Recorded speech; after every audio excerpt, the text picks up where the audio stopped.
We make a lot of these simple brackets in our robots to hold parts, various parts together. And we make them in groups, and they're made from just angle stock. This is just made from angle stock that's 1.5 inches by 1.5 inches by 1/8 inch thick. We often do 1 by 1 or sometimes 2 by 2, often 1/8 of an inch, sometimes thinner. To help you see where we might use these, here is an assembly from part of our elevator system and from our 2019 robot. And zooming in, you can see this piece here that's made out of angle, and it helped hold our pulley system. Oop, messed up on the zoom. It helped hold our pulley system for running the first stage. We had other pieces down below for that as well.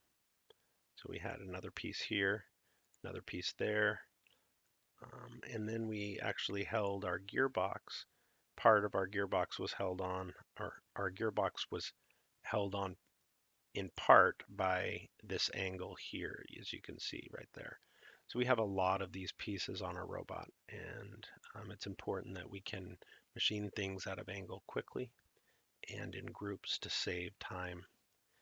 And so to help you see how we would do that, I've set up an assembly of these parts so you can see how we would hold them in the vise. And this is definitely more difficult than just holding standard box tubing in a vise because we have the angle nature.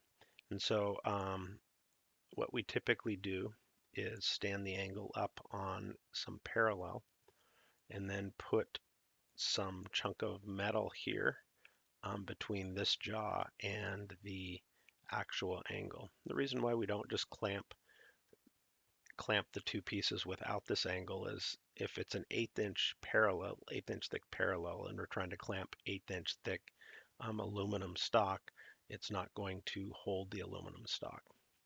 And I've represented 3 individual angle brackets here, but we would start with just a solid piece of angle that we would cut these pieces out of. Also, the work coordinate system is a little bit different here. Typically what we do is for operation 1, we set this corner as the origin of our work coordinate system for operation 1. And then what we would do is after we've machined operation 1 and did all of these holes and cutouts here, we would flip the whole angle um, assembly until 90 degrees away from us, and we would end up with something like this.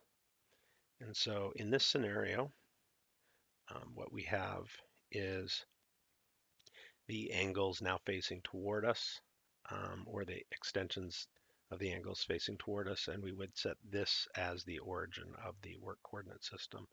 Just kind of revolving around, you can see how we would hold that material. Now, this is definitely more precarious in machining than machining box tubing or just billets of aluminum because of the overhangs. And the overhangs can vibrate and give us some issues. So we really want to be careful in how we machine this and slow things down a little bit and just make sure things are clamped as tightly as we can to minimize the vibration effects as we machine this. So to go through how we do this, I have a um, single piece here, and we want to do operation 1, which would be this top face, and then we're going to make a pattern after I've set the tool pass for one of these, and we'll set it up for 3 at a time. So with this, we're just going to go to setup, and then go to model box point and set this corner as the origin of the work coordinate system. And then we're going to set our z-axis just like before. and our x-axis is going to be to the right. And so that is now set. Now what we need to do is go and set the stock. And what I typically do with the stock is just make a thin 1/8" sheet. And I'll show you this. So basically, I'll go to fixed size box. I might make the width, let's say 6 inches. And then once I have that, I'm going to do the offset from the -x with 0 offset. And then on the Z, instead of making it 1.5 inches thick, I'll just go 0.125, which is the same thickness as the wall of the aluminum. And I will just set the offset from +Z and set that to 0. And then that will just kind of help us see when we're machining, doing the simulations, how it's going to look when we machine it out.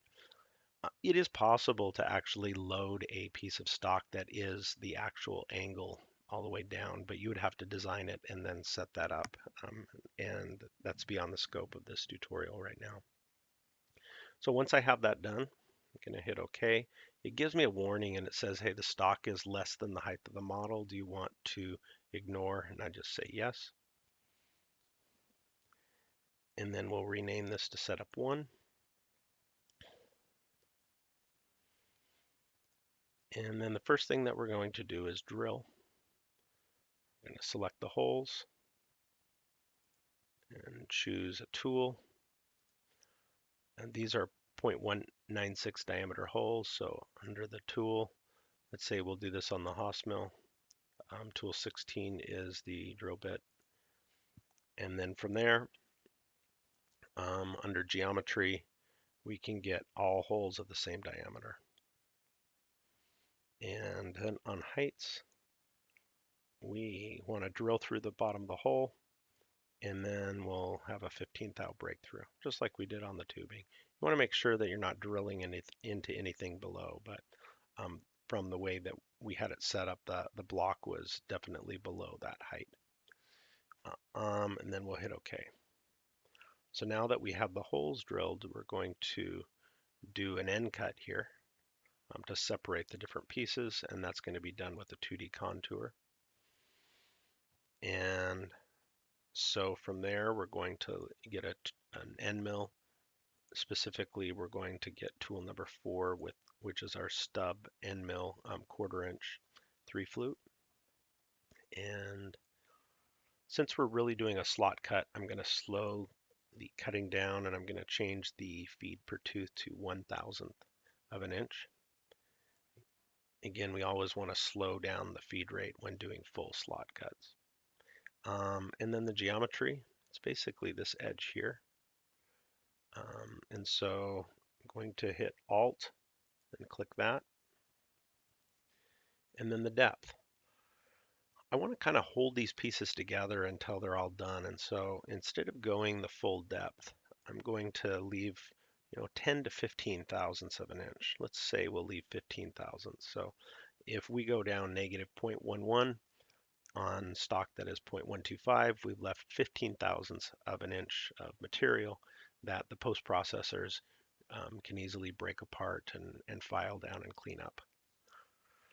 And the final thing under linking, we are just going to change the lead-in sweep angle to 0 and extend the linear lead-in distance. And hit OK. And the reason why I changed that again is when we're cutting these parts, we want to not dive into any material when we're cutting. So giving a side view here, you can see that the end mill is going to come down, go through the material, and come back up. And notice that we're leaving this 15 thou skin to be cleaned up in post-processing. Now that I've set those 2 tool paths, we want to make a pattern, and we want to do 3 of them. And so to do that, I can select these 2 operations here and hit the pattern button. And I want the direction of the pattern to go along this direction. Now I measured the width of this before and it's 1.5 inches. And so the spacing isn't going to be 1.5 though, it's going to be 1.5 plus the diameter of the end mill, which is 1/4 of an inch. So I set the diameter to 1.7, or the spacing for 1.75, and then the number of instances, we'll do 3 at a time. And then going OK. You can see the pattern.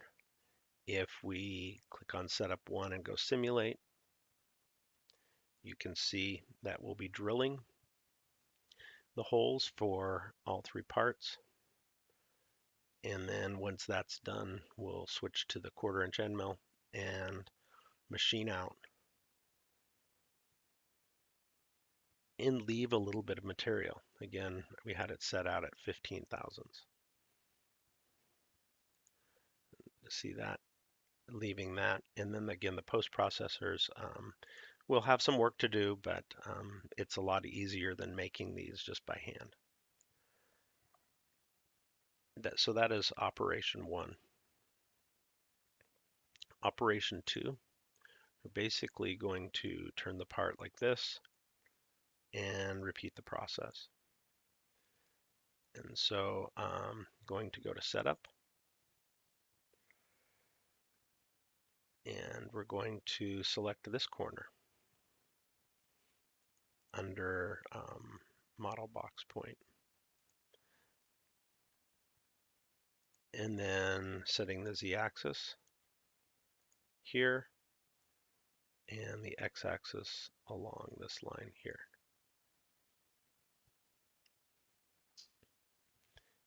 And then going to the stock, doing the same thing we did before. Fixed size box with the width of 6 inches.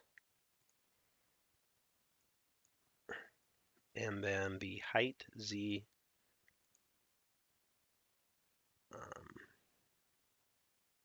is 0.125 with no offset. Okay, and so with that, we have our part. Our setup, again, we get the warning, and we'll do operation 2. So I'm going to change this name to setup 2. And the first thing we're going to do is drill. We could actually copy the settings from the previous operation, but I'm just going to walk you through going through the whole steps like we were doing it as if doing it from scratch. But you could actually copy the operations and just change the geometry like I've shown before. So on the tool 16, we're drilling those 2 holes. And then the height, we're going to drill through the bottom with an additional 15 thousandths.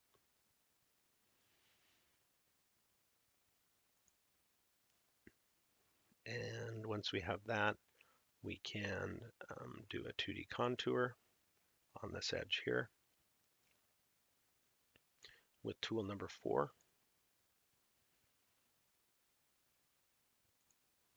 And notice if I choose tool number 4 from here, I was going to say it kept the same feed per tooth, but it doesn't. So I'm going to change that to 0.01. And we're going to select this contour. Again, hit Alt, click this edge. Under the depth, we're going to leave 15 thousandths, so we're going to go negative 0.110. And then change the linear lead in.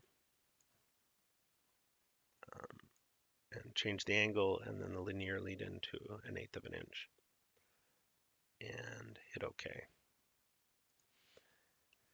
And if we did everything right, we have our lead in that looks right. We're leaving 15 thousandths there, and we're drilling all the way through. So the final thing that we need to do is make a pattern. So we're going to select these 2. Go to Pattern. The direction 1 that we want to make the pattern is along this line. The spacing was 1.75. And we need to, it looks like we're going the wrong way, so we're going to flip the direction. And then finally, we're going to have 3 of them. Going OK, we can have the simulation and get out the parts. Also, just be aware again that this is a little precarious because looking at how this is held in the vise, these pieces are overhanging and there is a chance of vibration. And it's important that you have everything clamped in well and that we don't do huge angle pieces. Um, we sometimes do 2-inch angle, and that's really about the limit.